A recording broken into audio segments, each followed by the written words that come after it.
Intergovernmental Agency on Development, Igad, just finished its Heads of State Summit in Djibouti. The meeting seemed to accomplish little outside of administrative housekeeping. Most affected countries, namely Ethiopia, Kenya, and Somalia.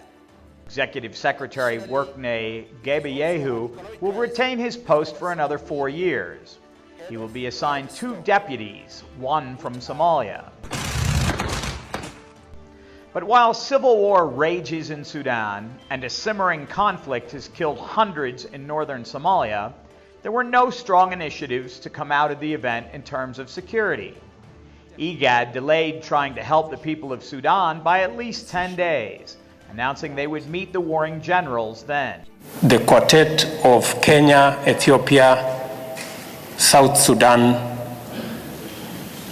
and Somalia will, in the next 10 days, meet face-to-face with General Burhan and General Dagalo.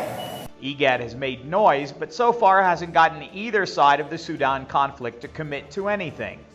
Early on, South Sudanese leader Salva Kiir was tasked to try and get talks going.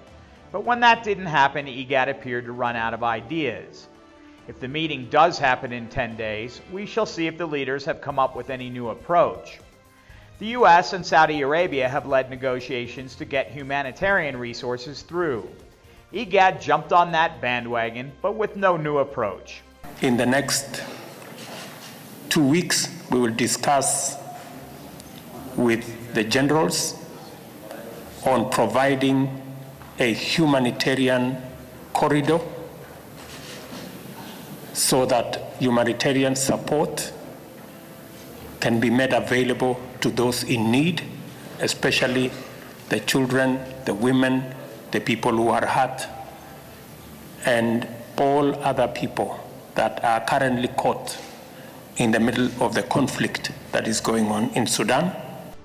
This seems to indicate people will suffer for at least another 2 weeks. The regional leaders called for an end to fighting in Las Anod.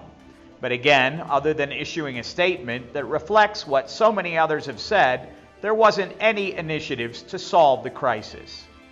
Somaliland President Muse Bihi could have been invited to Djibouti.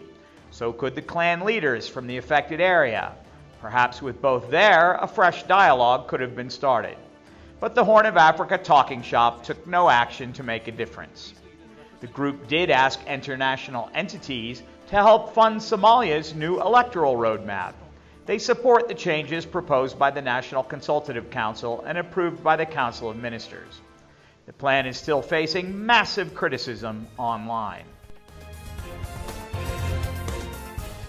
One positive note was Eritrea's decision to rejoin the group on Wednesday after 16 years away. Perhaps Asmara will join with new ideas to promote security in the region. Given their choosing sides in the Tigray War in Ethiopia and training 5,000 Somali soldiers, they would seem to be more active in the security arena than other Igad members.